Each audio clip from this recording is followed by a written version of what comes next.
자, 오늘 우리에게 주시는 이 하나님 말씀을 받겠는데요. 오늘은 그냥 읽기만 해도 힘이 나는 장면의 말씀이에요. 출애굽기 17장 10절에서 16절까지 말씀을 함께 받도록 하겠습니다.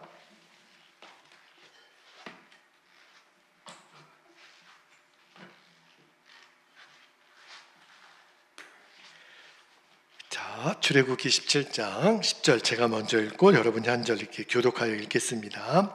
10절입니다. 여호수아가 모세의 말대로 행하여 아말렉과 싸우고 모세와 아론과 훌은 산 꼭대기에 올라가서 모세가 손을 들면 이스라엘이 이기고 손을 내리면 아말렉이 이기더니 12절 모세의 팔이 피곤함에 그들이 돌을 가져다가 모세의 아래에 놓아 그가 그 위에 앉게 하고 아론과 훌이 한 사람은 이쪽에서 한 사람은 저쪽에서 모세의 손을 붙들어 올렸더니 그 손이 해가 지도록 내려오지 아니한지라.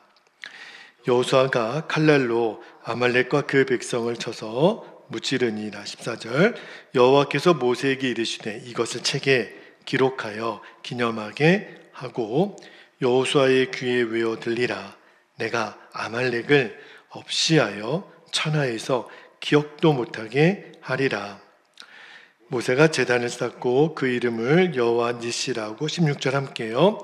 이르되 여호와께서 맹세하시기를 여호와가 아말렉과 더불어 대대로 싸우리라 하셨다 하였더라.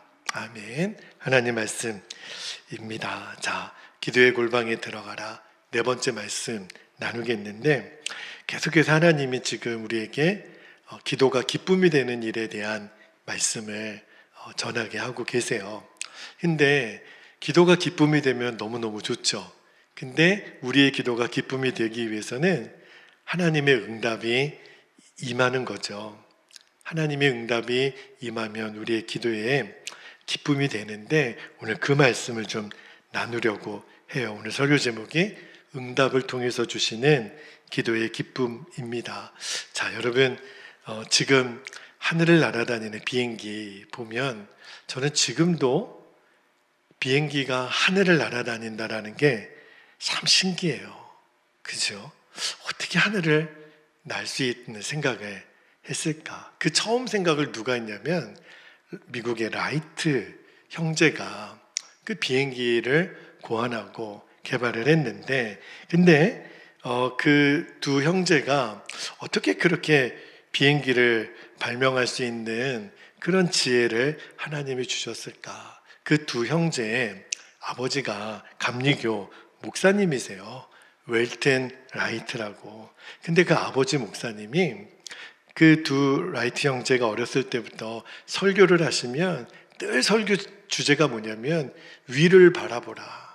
하늘을 쳐다보라.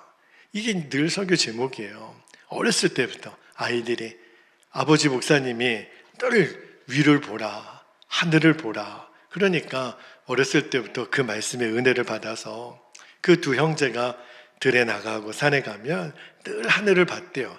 여러분 하늘을 보면 뭐가 보여요?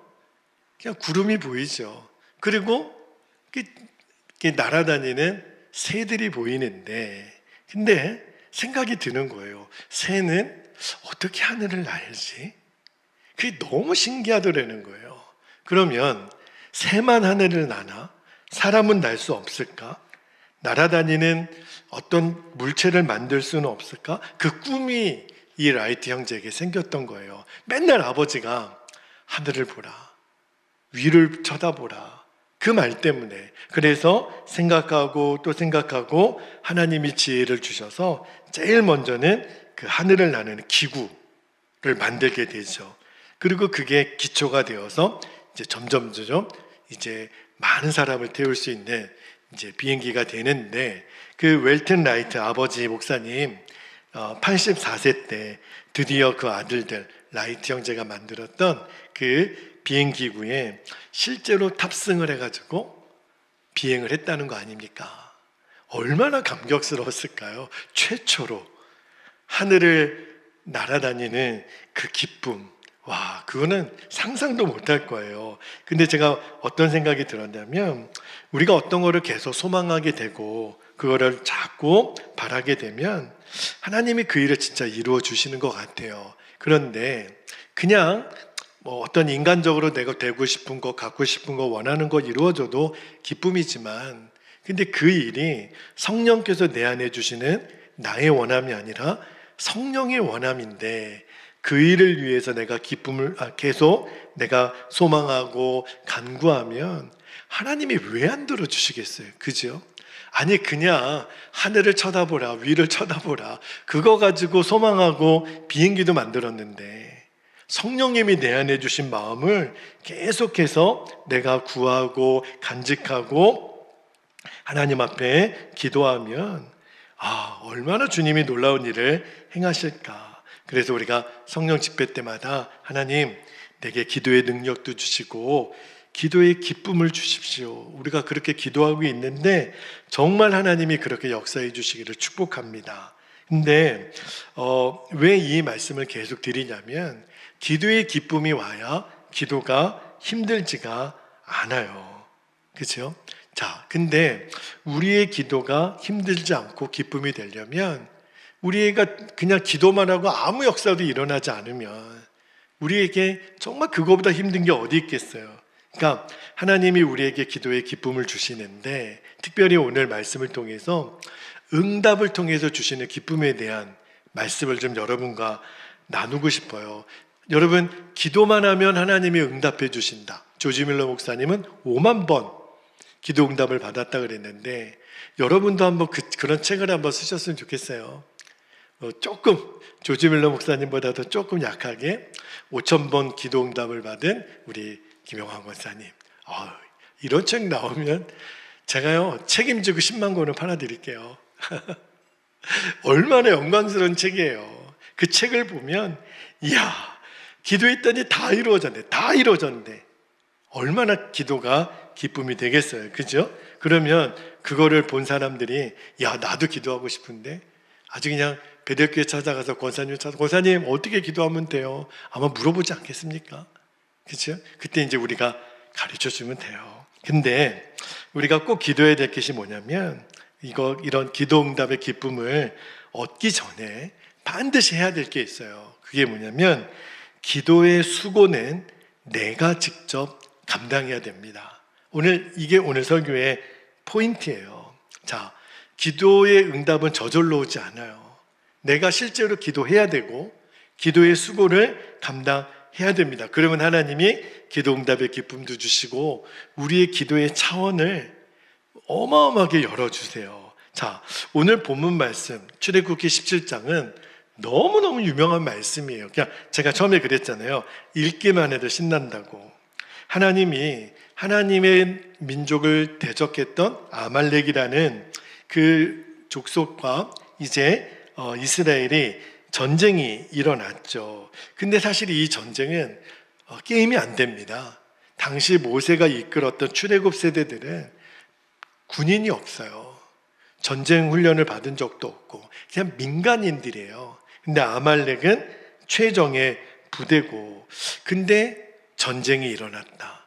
누가 봐도 이거는 이스라엘이 이길 가능성은 없어요. 자, 그런데 오늘 놀랍게도 하나님이 이스라엘 편을 들어주시고 실제로 싸움은 여호수아와 백성들이 했는데 아말렉을 이기게 해주셨어요. 아말렉을 멸절시키십니다. 근데 그 전쟁의 승리의 비결이 산 위에서는 모세가 아론과 훌과 기도를 해요. 그러니까 두 손을 들었다는 거는 기도했다는 거잖아요. 그러니까 모세가 기도하는 동안에는 이스라엘과 여호수아의 군대가 승리를 했다. 이게 이제 오늘 설교의 줄거리이잖아요. 그러니까 하나님이 이 본문을 통해서 우리에게 전하고자 하는 핵심이 뭐냐면, 개인의 기도를 넘어서 아주 이스라엘 민족 전체에게 기도는 이런 거야 라고 가르쳐 주시는 거예요. 그리고 그 모세가 기도한 것을 여호와의 깃발이라 해서 승리의 하나님 여호와 니시, 그런 이름을 주시잖아요. 자, 근데 여기 보면 모세가 피곤하잖아요, 사람이. 계속 두 손을 들고 하루 종일 어떻게 있어요. 모세의 팔이 내려오니까 이스라엘이 싸움에서 지는 겁니다. 이게 어떻게 보면 참 너무 유치한 것처럼 보이기도 해요. 아니, 손을 올렸다가 이기고 손을 내린다고 치고, 그죠? 근데 이게 기도의 힘이라는 거예요. 기도가 살아있으면 영적으로 승리하고, 기도가 멈춰지면 패배한다는 거예요. 자, 그래서 모세가 팔이 내려오지 않도록 양쪽에서 아론과 훌이 이제 돌판을 받쳐다가 옆에서 이제 팔이 떨어지지 않도록 붙들어 올렸다는 거죠. 그러니까 이 행위, 아론과 훌이 옆에서 받쳐주고 모세는 계속해서 싸움이 끝날 때까지 기도의 팔이 내려오지 않는 거, 이게 기도의 수고죠. 근데 그 기도의 수고를 통해서 하나님이 아말렉을 이기게 해주셨다는 거예요. 이게 이 말씀의 핵심이에요. 피곤하죠. 모세도 사람인데. 만약에 저보고 하루 종일 두 팔을 들고 있다 그러면 피가 계속 밑으로 내려오니까 나중에는 이제 감각도 없어지지 않겠습니까? 저리는 거는 둘째치고. 근데 여러분 한번 생각해 보세요. 그렇지만 내가 팔이 내려지면 내 민족이 죽어요. 아말렉의 공격을 당해요. 팔을 내릴 수가 없는 거죠. 그죠? 아니, 피곤해도 팔이 아파도 억지로라도 내가 팔을 들고 있어야 되는, 시간적으로 얼마나 기도했는지는 정확히 알 수는 없지만 아마 몇 시간, 그죠? 하루 종일 그랬을지도 몰라요. 근데 그 기도의 수고에 시간이 있어야만 너희들의 기도에 응답이 있고, 그리고 기도의 기쁨이 있다는 거예요. 근데 여러분 생각해 보세요. 만약에 제가 예를 이렇게 한번 바꿔볼게요. 우리 자녀가 정말 불치병에 걸렸는데 우리가 팔을 들고 기도하면, 자, 우리 아이의 그 불치병이 낫게 된다. 그거를 전제로 한다면, 여러분, 팔이 아무리 내가 아파도 저 같으면 밧줄을 매달아서라도 안 내릴 거예요. 왜냐하면 그래서라도 우리 아이가 살아날 수 있다면. 그죠? 자, 생각해 보면 팔을 올려 계속 기도하는 이 수고가 힘들어도 지금 오합지졸 같은 이스라엘 백성들이 저 정예 부대 아말렉과 싸워서, 이거는 상상할 수가 없어요. 이긴다는 게. 근데 이기는 거예요, 실제로. 내 팔 하나 아픈 게 문제가 되겠습니까? 지금 역사가 일어나는데. 그러니까 나의 기도의 수고와 하나님의 역사를 비교해 보면 이거는 비교의 대상이 안 되죠. 얼마든지 할 수 있는 거예요. 오늘날 많은 성도들이 제일 신앙생활 중에 어려워하는 게 이 기도입니다. 특별히 그 중에서 새벽에 일어나서 기도하는 것이 참 어려워요. 한국 교회는 새벽 기도의 부흥 때문에 부흥했다는 그 말이 있을 정도로. 근데 지금 한국 교회 새벽 재단이 무너져 있는 교회들이 굉장히 많습니다. 새벽에 모여서 성도들이 이제 기도하려고 그러지 않아요. 물론 그 원인 중에 하나는 생활 패턴이 너무 바뀌었기 때문에 너무 밤문화 시간이 긴 거예요. 예전에는 7시, 8시면 일찍들 주무시고 일찍 일어나서 기도하시고 일하러 나가시고 그랬는데, 그래서 그런 거는 저는 두 번째 이유고, 우리들이 기도하지 않으면 안 되는 그 절박함을 잃어버리지 않았을까. 그래서 새벽에 나와서 기도하시자 너무너무 어려워들 하세요.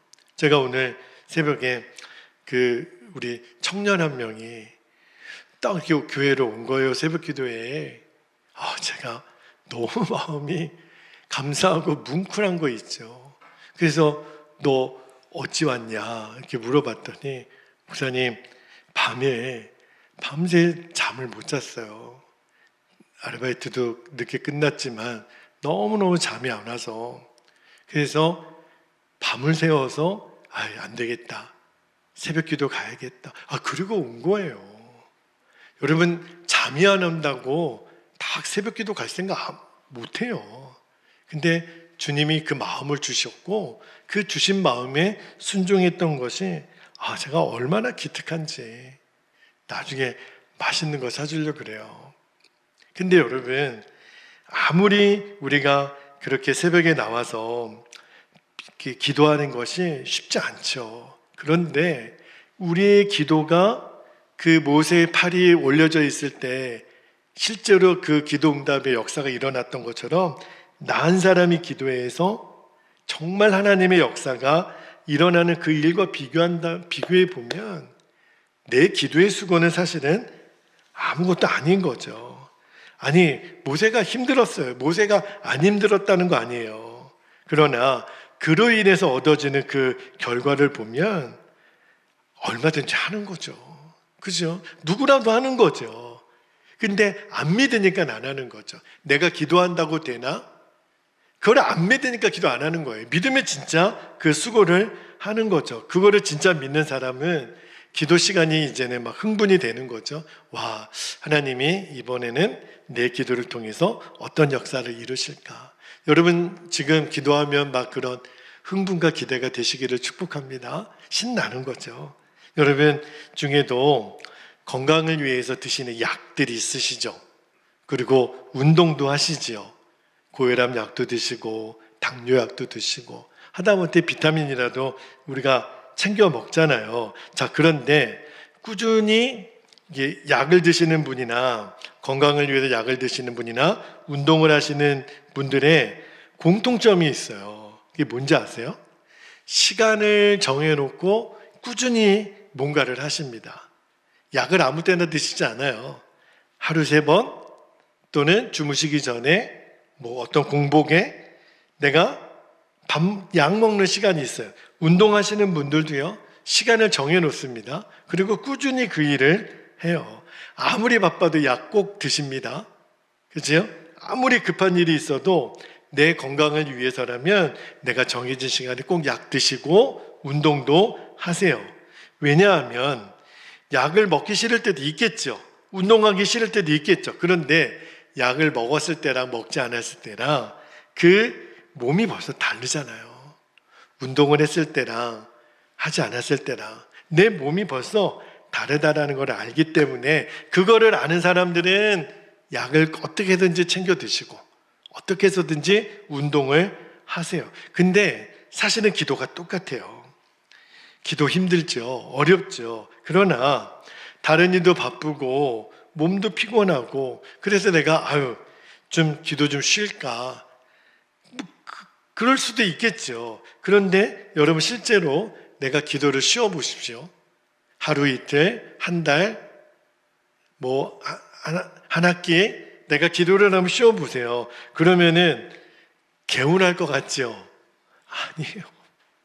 물론 재충전이라고 하는 의미로 우리가 이렇게 여행도 가고 며칠 동안 이렇게 좀 푹 쉬는 시간 필요하죠. 근데 그것도 잠깐이지.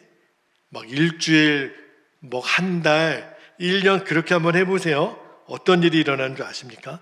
기도를 쉬는 시간이 길어지면 길어질수록 우리의 영이 죽어가는 거예요. 여러분, 어떤 때는 너무너무 몸이 피곤하고 영적으로 눌림이 있을 때 이런 생각 드실 때가 있어요. 내가 이 컨디션으로 교회 가서 오늘 예배 드리면 졸다가만 올 것 같은 그런 때 있으시죠? 그리고 내가 너무 좀 마음이 불편해요. 그냥 오늘은 집에서 그냥 온라인으로 드리든지 나중에 말씀 듣든지 그럴 수도 있어요. 자, 그런데 진짜 몸이 피곤해요.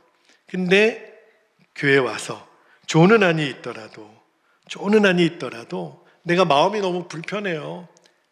그런데도 그 와중에도 내가 교회에 와서 기도의 자리에 순종을 하면 근데 어떤 역사가 일어나냐면 하나님이 나와 함께 계시는 것이 느껴지고 나를 도우시는 게 내가 깨달아지고 하나님이 나를 죽을 위기에서 건져주시는 것을 언제 내가 알게 되냐면 기도가 살아있을 때 알게 됩니다. 신기해요.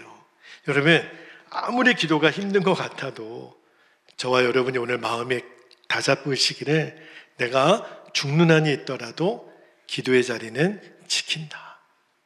기도의 수고가 없이는 역사는 없으니까 오늘도 말씀해 보세요. 모세가 아무리 힘들어도 그 팔 내려오는 순간에 아말렉과의 전쟁에서 지잖아요. 이거 어떻게 설명해요? 하나님이 지금 기도의 교훈을 가르치시는 거예요. 너희들 기억해야 돼. 아무리 힘들어도 아무리 어려워도 기도 자리는 지키라. 이게 이제 오늘 주시는 하나님의 말씀의 핵심인데, 자, 근데 여러분, 이 기도의 대가를 지불하는 거, 기도의 수고를 감당하는 거는 예수님도 하셨어요. 하나님의 아들 예수님이, 자, 예수님이 얼마나 꾸준히 기도 생활을 하셨냐면, 자, 누가복음 22장 39절을 한번 볼게요. 누가복음 22장 39절에 보면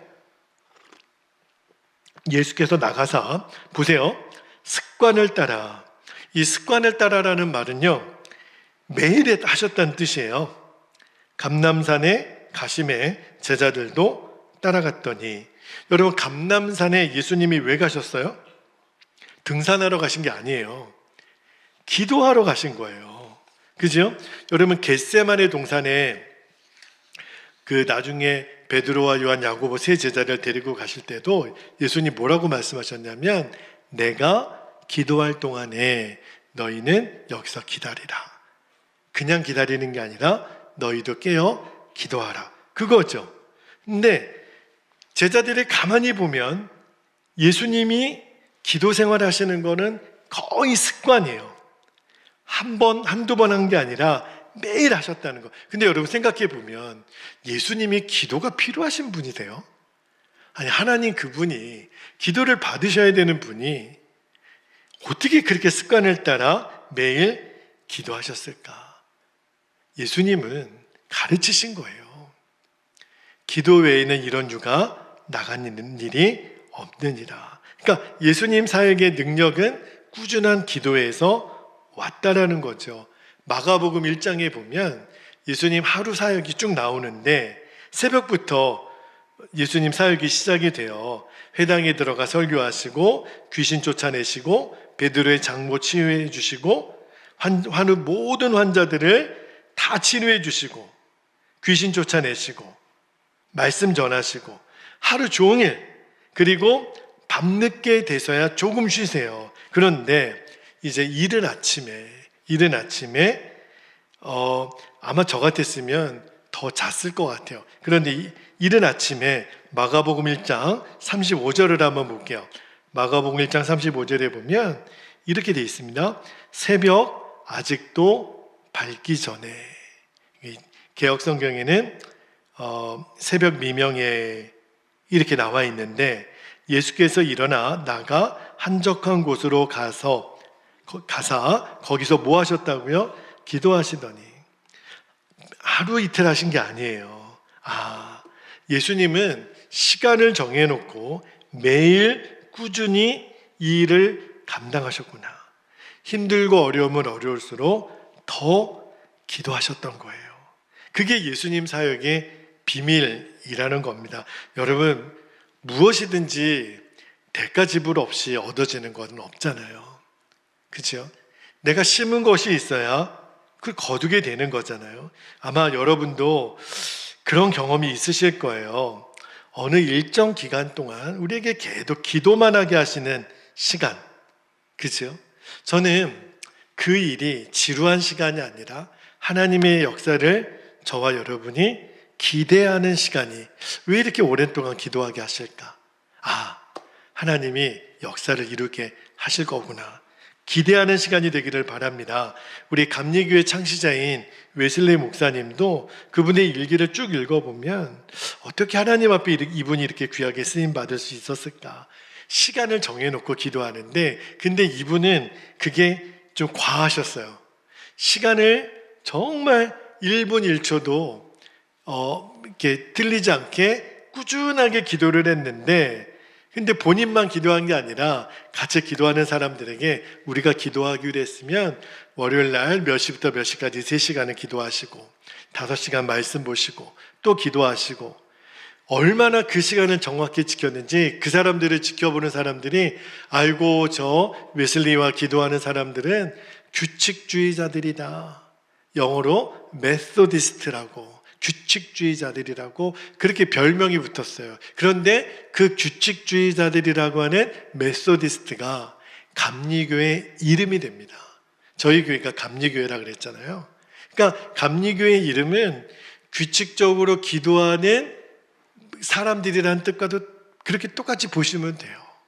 그 정도로 시간을 정해놓고 강력하게 기도했던 사람들. 그러니까 웨슬리 목사님의 실제적인 체험이죠. 제 이야기를 잠깐 나누고 기도하고 마치겠는데, 제 인생도 이렇게 한번 좀 돌아보면 제 삶에 그래도 건강하고 충만하게 살았던 때, 그때가 일본에 있었던 때든 선한목자교회에 있었던 때든 제가 어렸을 때든 지금 베델교회에 왔을 때든 가만히 돌아보면 규칙적인 기도 생활이 있었을 때는 그래도 건강하고 충만하게 살았는데, 그것이 어느 순간 깨어지고 형식적인 기도가 되고 게으름이 되면 여지없이 무너졌던 제 인생을 기억하게 돼요. 제가 지금도 가장 기억에 남는 그 규칙적인 기도 생활을 했던 때가 언제냐면, 제가 이제 중학교 2학년 때입니다. 벌써 43년 전 이야기예요. 그때 제가 대광중학교라고 미션 스쿨을 다녔거든요. 근데 그때 그 학교에 같이 다니는 친구들이 저를 전도했는데, 그 전도해서 간 교회가 지금의 선한목자교회예요. 중학교 2학년 때 제가 그 교회를 가서 지금까지도 이렇게 사역을 하고 있는데, 그때 이제 제가 부흥에 참석했다가 은혜를 받고 예수님을 영접하고, 그리고 제가 이제 저희 집에서 교회까지는 한 1시간 정도 떨어져 있으니까 저희 본교회에 가서 기도하는 시간은 못 갖겠더라고요. 근데 그때 제 마음에 중학교 2학년 때 어떤 마음을 불현듯 주셨냐면, 너 교회 가서 기도해라. 근데 제가 중학교 2학년이 어떻게 매일 1시간 버스 타고 저기 길동까지 갑니까? 제가 동대문에 있었는데. 근데 꼭 거기만 가서 기도하지 말고 주변에 교회들이 많다. 그러면 하나님 언제 기도합니까? 제가 이제 중2짜리가 뭘 어디 가서 기도를 하겠어요. 그래서 주님이 주신 마음이 학교 갈 때, 제가 집에서 학교까지 걸어가면 10분 거리인데 그 중간에 교회가 하나 있어요. 근데 혼자 기도하면 하다가 안 할까봐 제 친구랑 같은 반 친구랑 그 김상현이라는 친구가 있었는데, 야, 우리 매일 기도하자. 그 친구도 그 교회가 본교회, 자기 교회는 아니에요. 그러나 우리 이 교회 만나서 나는 앞에서 너는 뒤에서 우리 30분씩 기도하고 학교 가자. 그렇게 이제 친구랑 약속을 했어요. 근데 뭐 중2짜리가 뭐 어떻게 기도하는지를 뭐 제대로 알겠습니까? 그리고 중2짜리가 기도하면 도대체 무슨 기도 제목을 갖고 기도하겠어요? 시험 잘 보게 해달라고 기도했겠어요? 뭐라고 제가 기도했을까요? 근데 하나님이, 여러분 어떻게 생각할지 모르겠지만 그때 나라와 민족과 통일을 위해서 기도했어요. 중2짜리가. 그리고 한국교회를 위해서 기도했고, 그 다음에 전도할 친구들, 전도 대상자 친구들을 위해서 계속 기도했어요. 근데 그때만 해도 저희 집에는 부모님이나 교회 다니는 가족들이 아무도 없었어요. 근데 그렇게 학교 가는 길에 30분씩 그 교회에 들려서 기도하는 시간이 너무 좋더라고요. 그 기도 끝나고 학교 가는데 너무 기분이 좋은 거예요. 그리고 기도하다가 그 친구랑 저랑 방언이 터지고, 그리고 내 인생을 하나님께 드리고 주의 종으로 드리겠다고 스스로 서원 기도하고, 그리고 어떤 특별한 청소년기 때 방황하지 않고 신학교 가서 지금까지 이렇게 목회자의 삶을 살고 있는데, 근데 제가 왜 이야기를 드리냐면, 그냥 그때 정말 시간과 장소를 정해놓고 굉장히 오랫동안 졸업할 때까지 제일 순수하게 뜨겁게 기도했던 때가 아니었나. 중2 때 그랬어요. 여러분, 성경에서 사람들이 모여서 제일 강력하게 기도했던 시간과 장소를 하나 고르라면 언제 가장 강력한 기도를 드렸을까? 많은 예가 나올 수 있겠지만 저는 성령이 임하기 전에 마가의 다락방에 120문도가 모여서 기도하죠. 저는 그때는요 진짜 뜨겁게 기도했을 것 같아요. 근데 우리는 지금 그 시간이 열흘 지나서 성령이 임했던 거는 알고 있지만 실제로 그 당시의 사람들은 열흘 후에 성령이 온다는 사실은 몰랐습니다. 그냥 이 자리를 떠나지 말고 모여서 기도하라고 하는 마음을 받아서 그들이 전심으로 기도하죠. 그 열흘의 기도의 시간이 있었어요. 전심으로. 언제 기도 응답이 올지는 모르지만, 그런데 그렇게 전심으로 기도하고 열흘이 있다가 성령이 임하고 초대교회 역사가 시작이 됐잖아요. 여러분, 우리도 주님이 그냥 어떤 시간을 정해놓고 이 자리를 떠나지 말고 기도하라, 그런 기도의 기간이 있다니까요. 열흘 동안에. 여러분, 모세가 팔이 너무 아파요. 그러나 억지로라도 손을 들고 기도했던 그 기도의 시간이 있었기 때문에 여호수아가 끝까지 승리하는 역사가 있었던 거잖아요. 그러니까 그 경험을 하나님이 민족적으로 지금 시키신 거예요. 그리고 이스라엘 백성들이 하나님 앞에 전심으로 기도하는 민족이 됩니다. 저는 우리 금요일마다 우리가 이렇게 모여서 우리 권사님들 함께 기도하고 있는데, 제 마음 같아서는 금요일에 이 자리에 더 많은 사람들이 모여서 같이 기도하는 역사가 있기를, 또 우리 베델의 모든 성도들이 다 모여서 기도하는 그때가 올 줄 믿습니다. 그런데 지금은 여러분들, 오늘 이 밤에 있는 여러분들은 대표 선수로 차출되신 거예요. 오늘 하루 일과 마치시고 지금 제일 피곤하신 때잖아요.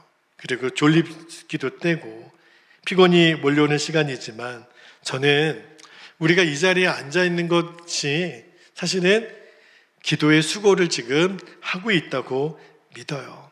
그래서 오늘 이 밤에도 우리가 기도의 수고를 기쁨으로 할 수 있기를 축복합니다. 특별히 하나님이, 우리가 이제 조금 후에 기도 시간 갖겠지만 여러분에게도 꼭 부탁을 드리는 거는, 오늘 말씀을 준비하는데 그런 기도 제목 하나를 주셨어요.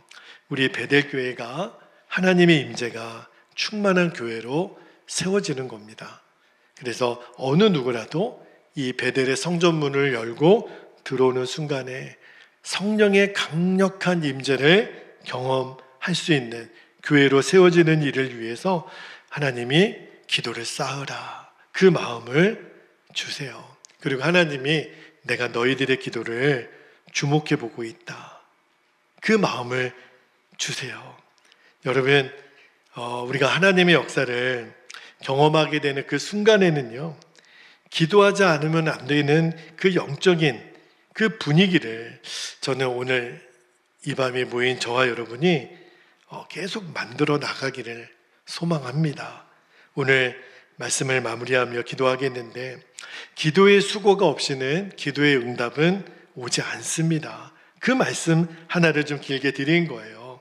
그래서 부탁을 드리는 것은, 우리가 어떤 마가의 다락방에 모였던 120문도에게는 열흘의 시간, 모세는 팔이 아프지만 전쟁이 끝까지 이기까지 기도의 팔이 내려오지 않았던 그 시간, 그죠? 꾸준히 하나님 앞에 그 기도의 수고를 감당하는 이 시간을 허락하심을, 내가 짜증내거나 불평하거나 또 힘들어하지 않고 우리가 끝까지 이 기도의 자리에 연합했으면 좋겠습니다. 모세의 심정으로.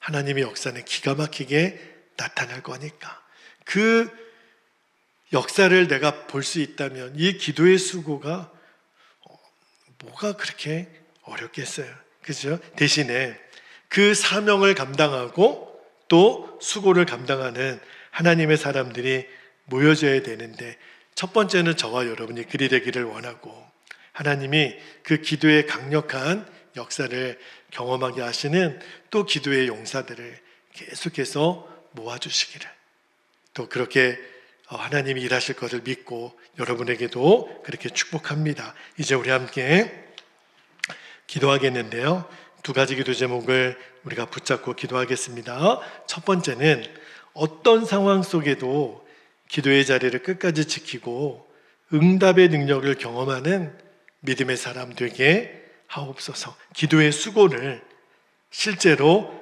감당하는 겁니다. 두 번째는 우리 교회, 우리 가정 가운데 성령의 임재와 기도의 불이 타오르게 해주시도록, 마가의 다락방이 되게 해주시도록, 특별히 5월 25일에 우리 선교대회가 꼭 그렇게 되기를, 그 자리에 모인 모든 이들에게 하나님의 기도의 영이, 생명의 영이, 전도의 영이 불이 붙는 그러한 선교대회가 되게 해주시도록 여러분 위하여도 기도해 주시기를 바랍니다. 이 시간 우리 허락하신 기도 제목을 붙잡고 주님의 이름을 간절히 부르고 통성으로 기도합니다. 주여